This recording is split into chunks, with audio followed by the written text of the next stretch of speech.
À l'occasion du 9e Forum de l'eau à Dakar qui se tient du 21 au 26 mars, le ministre ivoirien de l'Hydraulique, Laurent Tchajba, a présenté, le jeudi 24 mars 2022, la vision 2030 de la Côte d'Ivoire en matière d'adduction d'eau potable.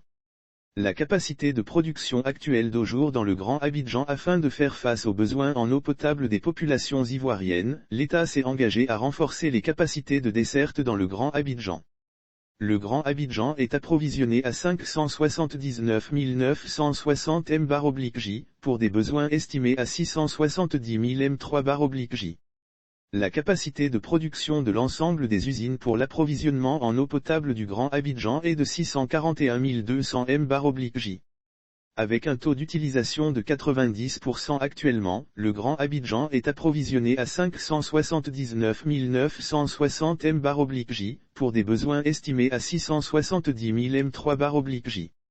Lire aussi 9e édition du Forum mondial de l'eau, FME, le groupe Eranov et ses filiales jouent leur partition des chiffres de la Société de distribution d'eau de Côte d'Ivoire, SODECI, indique que les usines de production en eau potable desservant le Grand Abidjan sont au nombre de 22 dont 21 fonctionnant en temps plein.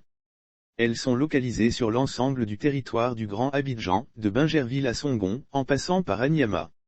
Selon le ministre d'Hydraulique Laurent Tchajba, il s'agira de mobiliser un investissement de près de 5 000 milliards de FCFA, dont plus de 10% pour le renouvellement des infrastructures. Ce financement, a-t-il relevé, vise à alimenter 13 millions d'habitants supplémentaires en 2030, à assurer un service de qualité pour tous et à créer 25 000 km de réseau d'eau. Il s'agira de mobiliser un investissement de près de 5 000 milliards de FCFA, dont plus de 10% pour le renouvellement des infrastructures. Le ministre a également dévoilé les programmes du secteur de l'hydraulique qui sont inscrits dans les plans d'action prioritaires du gouvernement ivoirien. Notamment, le financement durable des activités d'évaluation et de suivi des ressources en eau, le programme social du gouvernement, PSGouv.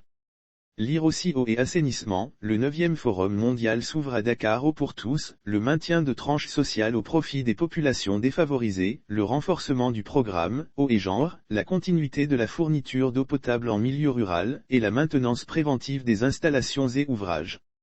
Par ailleurs, il faut souligner que le 9e Forum mondial de l'eau a pour thème, la sécurité de l'eau pour la paix et le développement. Vidéo.